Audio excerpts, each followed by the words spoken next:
पहले थे बेहतर हो गए। देखिए पहले भी जानवर थे, वो आज भी जानवर हैं, ठीक है। वो थोड़ा बहुत दुनिया को देखने की एक नजर उनका हो सकता है कि डिप्लोमेसी थोड़ी बहुत सीख गए हो।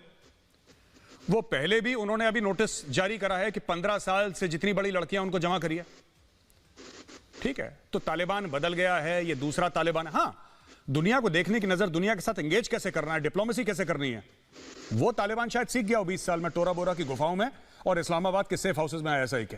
वो हो सकता है सीख गया हो, लेकिन वो कल भी जानवर थे, वो आज भी जानवर हैं, वो परसों भी जानवर रहेंगे, ठीक है। And they are a terrorist group. हाँ, हम लोग उनसे बात कर रहे हैं क्योंकि हमारे मफाद में है बात करना। लेकिन एक बात है सर, मैं आपको बता दूं, और इसके बाद मैं वैभव सिंह के पास जाऊंगा, अगर वैभव हमारे साथ जुड़े हुए हैं तो मैं आपको एक बात बताता हूं।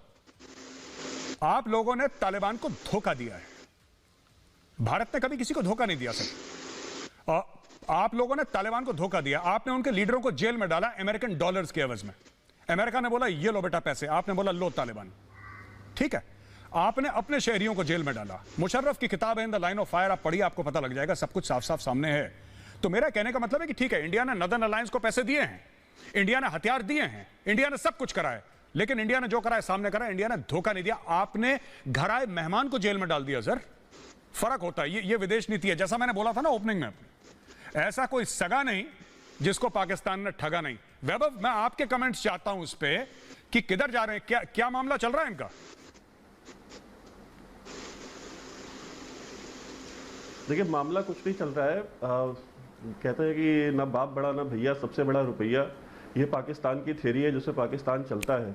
अगर आपको मालूम हो तो कल इन्होंने अफगान एम्बेसडर, जो अफगानिस्तान के एम्बेसडर है इस्लामाबाद में, उनकी बेटी को इन्होंने किडनैप करा ISI वालों ने, और किडनैप करके उसको 5 घंटे तक टॉर्चर किया और फिर उसके हाथ और पांव बांध करके उसको सड़क पे फेंका और उसको 50 रुपए की नोट उसके साथ में थी जिसपे लिखा था कि अगला नंबर तुम्हारा, यू आर द नेक्स्ट। और उसके दुपट्टे पे कम्युनिस्ट लिखा हुआ था।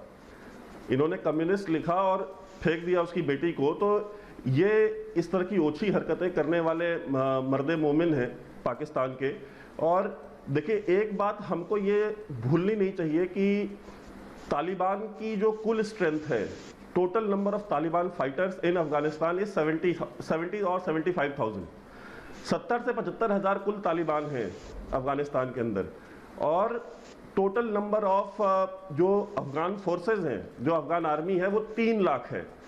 तो ये ख्वाब देख सकते हैं कि वो पूरे अफगानिस्तान पे कब्जा कर लेंगे। पूरे अफगानिस्तान पे तो तालिबान तब कब्जा नहीं कर पाया था जब अमेरिका और पाकिस्तान खुले तौर पर उसका समर्थन करते थे, जब मुल्ला उमर का टाइम था। जो ताजिक एरियाज हैं, जो उज़्बेक एरियाज हैं, अब्दुल रशीद दोस्तम और अपना the lion of Panjshir Ahmad Shah Massoud, वो उनको तब काउंटर नहीं कर पाए थे। अहमद शाह मसूद तक को मारने के लिए इनको चोरी चकारी का सहारा लेना पड़ा और कोई इंटरव्यू के कैमरे में बम लगा करके इन्होंने मारा। खुली लड़ाई में उसको भी नहीं मार पाए। तो ये जो एक ऑरा बनाते, क्रिएट करते। और जहां तक इंडिया की बात है, आप याद रखिएगा कि तालिबान बेसिकली मर्सनरीज हैं और मर्सनरीज पैसे के लिए लड़ते हैं। अगर आपके पास कुछ पैसे हैं या कुछ रिसोर्सेज हैं तालिबान को प्रोवाइड करने के लिए, तो इंडिया के पास उससे 10 गुना ज्यादा पैसे और 10 गुना ज्यादा रिसोर्सेज हैं तालिबान को तोड़ करके उसका एक अलग फ्रैक्शन बनाने के लिए। अगर आप तालिबान को इस्तेमाल कर सकते हैं इंडियन इंटरेस्ट को हर्ट करने के लिए, तो इंडिया भी वो काम कर सकता है। इंडिया करे ना करे, मैं उसके बारे में नहीं जानता, ना मैं उसके बारे में कोई टिप्पणी करना चाहता हूँ। बिकॉज अनलाइक यू गाइज, जो पाकिस्तानी बोलते हैं, हम फैक्ट्स पे और डेटा पे बात करते हैं, हम असर्शंस पे नहीं जाते। हम ये नहीं कहते कि ऐसा हो सकता है, ऐसा नहीं। और आपने मोहम्मद ज़ईफ की बात करी, उन्होंने अपनी किताब में माई लाइफ विद तालिबान मेरे पास पढ़ी है। अगर आरजू काजमी के पास या जो पाकिस्तानी जो पैनलिस्ट इनके पास, खैर ये पढ़ेंगे, मैं भेज दूंगा तो भी नहीं, बट फिर भी मैं कहता हूं कि उसमें उन्होंने कैटेगोरिकली लिखा है कि दुनिया में पाकिस्तानियों से ज्यादा मक्कार कोई कौम नहीं है। और ये बात मैं नहीं कह रहा हूं, ये जो तालिबान के एम्बेसडर थे इस्लामाबाद में, उन्होंने अपनी किताब में लिखा है। और उन्होंने पूरा इनकी जितनी भी मक्कारियां हैं, चोरियां हैं, काला बाजारियां, उन्होंने सब हर एक चीज बहुत डिटेल में मेंशन करी है। तो मैं ये चाहूंगा कि ये जो पैनलिस्ट हैं पाकिस्तानी, ये वो अब्दुल सलाम ज़ईफ की जो किताब है माई लाइफ विद तालिबान, वो खरीदें, पढ़ें और अपने कैरेक्टर के बारे में जाने कि तालिबान एक्चुअली इनके बारे में क्या सोचता है। जी बिल्कुल। वैभव, मेरे पास वो एक्सर्प्ट्स हैं उस किताब के, जो एग्जैक्टली जो उन्होंने कहा था अब्दुल सलाम ज़ईफ ने। मैं पढ़ता हूं पहले अंग्रेजी में, फिर तर्जुमा करूंगा मैं हिंदी में। उन्होंने लिखा है कि they have 2 tongues in 1 mouth, एक मुंह में 2 जबान है पाकिस्तानियों की। ये अब्दुल सलाम ज़ईफ जो एम्बेसडर थे तालिबान के, उन्होंने लिखा है कि इनके एक मुंह में दो जबान हैं और एक सर में दो चेहरे हैं। ये सबकी जबान बोलते हैं और सबको धोखा देते हैं, सबको डिसीव करते हैं और सबका इस्तेमाल करते हैं। ये आपके इस्लामिक बिरादरी मुल्क अफगानिस्तान के उस समय जो एम्बेसडर थे इस्लामाबाद में, उन्होंने बोला। आरजू काज़मी, मैं सवाल आपसे कुछ और बोलूंगा, पूछना चाहता हूं, माफ कीजिएगा। मेरा आपसे आरजू जी ये सवाल है कि अब बस जा रही थी, उसमें चाइनीज थे। आरजू जी, आपको मेरी आवाज सुनाई दे रही है? आरजू जी का फोन जरा कनेक्ट करवाइए स्टूडियो। मैं वापस जाता हूं फिर राजा फैसल साहब आपके पास। राजा फैसल साहब, बस के अंदर एसी का पाइप फटता है तो पाकिस्तानी पहले कहते हैं कि साहब एसी का पाइप फट गया। अब ये कौन सा एसी है और कौन सा पाइप है और कैसे फटा ये कि बस उछल के गई नाले में और 13 लोग मर गए। This kind of air conditioning I have not seen in my life. ये या तो made in China, made in Pakistan है। बाद में जब चीनियों का प्रेशर आया तो चीनियों ने बोला कि नहीं साहब, ये तो आतंकवादी घटना है, ये दहशतगर्दी का एक वाकया है, आप इसको इन्वेस्टिगेट करिए। तो फिर आप लोगों ने बोला हाँ हाँ। फिर डब्बू जी का ट्वीट आया, और डब्बू जी देर से जागते हैं, फिर उन्होंने ट्वीट मारा एक, ठीक है, आप जानते हैं मैं किसकी बात कर रहा हूं, ठीक है सर। अब क्या हुआ कि ये सब ट्वीट करने के बाद वहां से सारे के सारे पाकिस्तानी वर्कर्स को फारिग कर दिया वहां से, दासू हाइड्रो पावर प्रोजेक्ट से, और बोला कि नहीं इसको रोक लो। और अब पाकिस्तानी मीडिया भी मानता है कि जो सीपैक के बारे में जो आप लोगों ने बोला था ना कि इंडिया ये कर रहा है, इंडिया वो कर रहा है, इंडिया की साजिशें हैं, रॉ की हैं, ये हैं वो हैं, चाइनीज ने ऑन द रिकॉर्ड, अगर आप ग्लोबल टाइम्स देखें उसमें भी, और कुछ पाकिस्तानी मीडिया मैंने ट्वीट भी करा उसमें भी, उन्होंने बोला कि साहब ये जो पूरा मामला है ना सीपैक का, ये हमारे लिए अब ठीक नहीं बैठ रहा, we will no longer invest in it. और वो इसलिए इन्वेस्ट नहीं करेंगे क्योंकि रिटर्न ऑन इन्वेस्टमेंट है नहीं वहां से, साफ सीधी बात है। आप जितनी भी साजिशों की ये जाफरानी चूरन खिलाएं लाहौरी सबको, लेकिन fact of the matter is that it's not working out, CPEC is not working out. This is what the Chinese से, ये चाइनीज कह रहे हैं। पाकिस्तान के लाहौरी एंकर जो मन चाहे बोले, ठीक है कि घोड़े में जाएंगे और सहराओं में घोड़े दौड़ा दिए तलवार लेके, वो सब अपने कहानी सुनाएंगे, लेकिन fact of the matter is कि अब उनको ठीक नहीं पड़ रहा है CPEC. Chinese are saying that we will withdraw from CPEC, they have stopped. वो आपकी वो मीटिंग शीटिंग भी होने वाली थी 1.5-2 साल में एक बार होती है, वो भी उन्होंने कैंसिल करवा दी, खैर वो अलग चीज है। आरजू जी, कैन यू हियर मी? अब आरजू जी लाइन पे उस पे हैं क्या, उनके लाइन क्लियर है? हाँ आरजू जी आप ही जवाब दे दीजिए अगर आपने मेरा सवाल सुना है तो। जी जी सर, मैं सुन पा रही हूँ। जी, ये क्या मामला है? सर मैंने सवाल नहीं सुना। आरजू जी मैं आपको रिपीट कर देता हूं शॉर्ट में। बात यह है कि जो दासू में जो पाकिस्तानियों को वहां से निकाला, आज तक तो पाकिस्तान ये कहता रहा कि भारत की साजिश है सीपैक, ठीक है, पर अब चीन खुद कह रहा है कि हमें ये बिजनेस प्रपोजल ठीक नहीं लगा, इसमें रिटर्न ऑन इन्वेस्टमेंट ठीक नहीं है, करप्शन बहुत है पाकिस्तान में, इनएफिशिएंसी बहुत है, जिसकी वजह से, क्योंकि ऐसा चीन तो सुपर पावर है, आप लोग कहते हैं हिंदुस्तान से 50-100 गुना बड़ा, आप ही लोग मानते हैं। तो आरजू जी मुझे एक बात बताइए, क्या चीन, अगर भारत कुछ गड़बड़ कर भी रहा है, बाय द वे, चीन में इतनी ताकत नहीं है जो भारत को रोक ले? और चीन भारत का नाम नहीं ले रहा, सिर्फ पाकिस्तान के जो लाहौरी एंकर हैं, जसूस वाले, कानून वाले, वही कह रहे हैं बातें और कोई कह नहीं रहा। इसके ऊपर जरा रोशनी डालिए आरजू जी। जी बिल्कुल मेजर साहब, आप ठीक बात कर रहे हैं। पाकिस्तान को किसी भी प्रोजेक्ट को खराब करने के लिए भारत की या किसी और की जरूरत नहीं पड़ती। यहाँ पर ये बात अभी नहीं, बहुत दिन पहले जब आसिम सलीम बाजवा साहब का स्कैंडल निकला था, तब से ये बात हो रही थी कि चाइना नाराज है और यहाँ पे करप्शन हो रही है, और सीपैक से काफी खबरें आ रही थी, लेकिन कोई मेन मीडिया में मानने को तैयार नहीं था।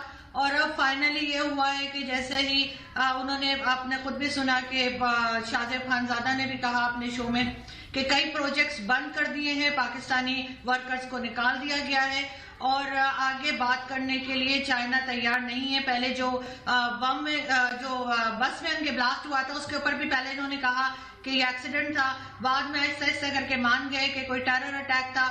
तो हो सकता है कि मजीद कोई टेरर अटैक्स की खबरें उनको आई हो तालिबान की तरफ से या कहीं से, जिसकी वजह से उन्होंने फिलहाल अपने प्रोजेक्ट्स को रोक दिया है। जब तक पाकिस्तान अपनी सिक्योरिटी वगैरह के ऊपर काम नहीं करेगा, ठीक नहीं करेगा, चाइना या कोई भी कंट्री, मुझे नहीं लगता कि यहाँ पर कोई प्रोजेक्ट कर पाएंगे। इसके लिए पाकिस्तान को बहुत सीरियसली काम करना होगा और सोचना होगा, क्योंकि अगर चाइना, जिससे हम हर दफा मदद लेते हैं, हर बार बहुत दोस्तियां बताते हैं, अगर वो पीछे हट गया है तो फिर बचा कौन आएगा आगे और पाकिस्तान को इस मुसीबत से निकालेगा?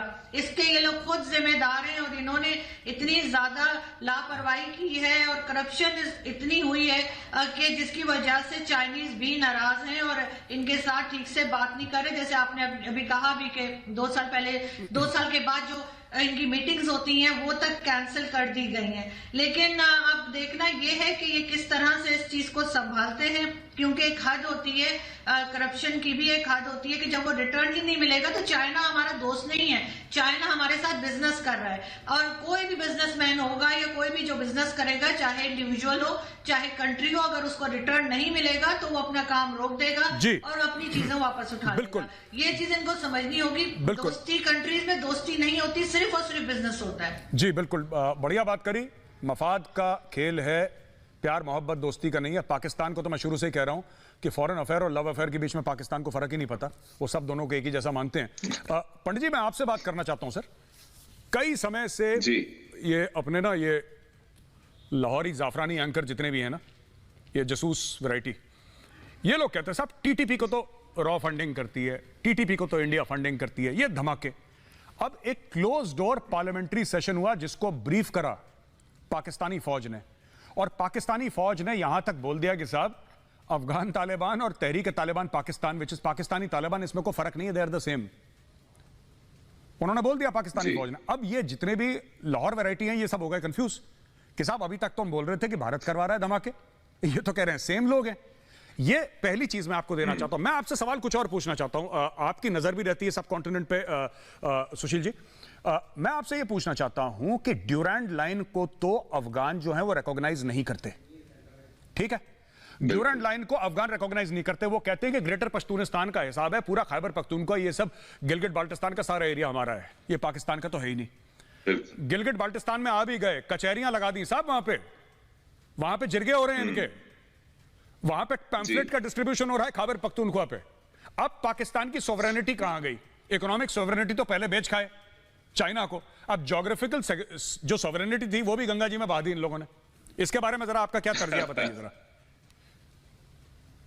मैं गौरव जी, पहले तो बहुत बहुत शुक्रिया, आपने मुझे अपने इस प्रोग्राम में दावत दी। मैं राजा फैजल साहब को बहुत गौर से सुन रहा था। ये आपको समझाने की कोशिश कर रहे थे कि ये वो पुराना तालिबान नहीं है, ये नया तालिबान है, इसको थोड़ा नई आंखों से देखिए। तो मतलब पुराना तालिबान इतना अच्छा नहीं था। अब उस पुराने तालिबान का एक मुल्ला उमर था, उसको इन्होंने रुई में लपेट के रखा था अपने यहाँ छुपा करके। अगर वो इतना अच्छा नहीं था तो उसको दामाद बना के क्यों रखा हुआ था? और फिर पता चला दुनिया को जो ढूंढ रही थी उसे, तब पता चला जब उसका नमाजे जनाजा पढ़ा गया, लोगों ने हाथ उठा कर उसके लिए दुआ मांगी मरने के बाद, तो पता चला कि यहीं छुपा करके ISI ने रखा हुआ था। और फिर मुल्ला उमर ही नहीं, उसका फिर सक्सेसर था मुल्ला अख्तर मंसूर, वो भी ड्रोन से पाकिस्तान में ही मारा गया, उसको भी इन्होंने दामाद बना के रखा हुआ था। तो अब अगर मुल्ला बरादर अलग है उन सब से, तो ये पूरी की पूरी बिरादरी इनके यहाँ कैसे बैठी रहती है छुपा करके ISI के सेफ हाउसेज में? और ये हमें बता रहे हैं कि एक अच्छा तालिबान है, एक बुरा तालिबान है, एक ऐसा तालिबान है, एक वैसा तालिबान है। ये सारी कहानियां इन्होंने गढ़ी रखी हैं।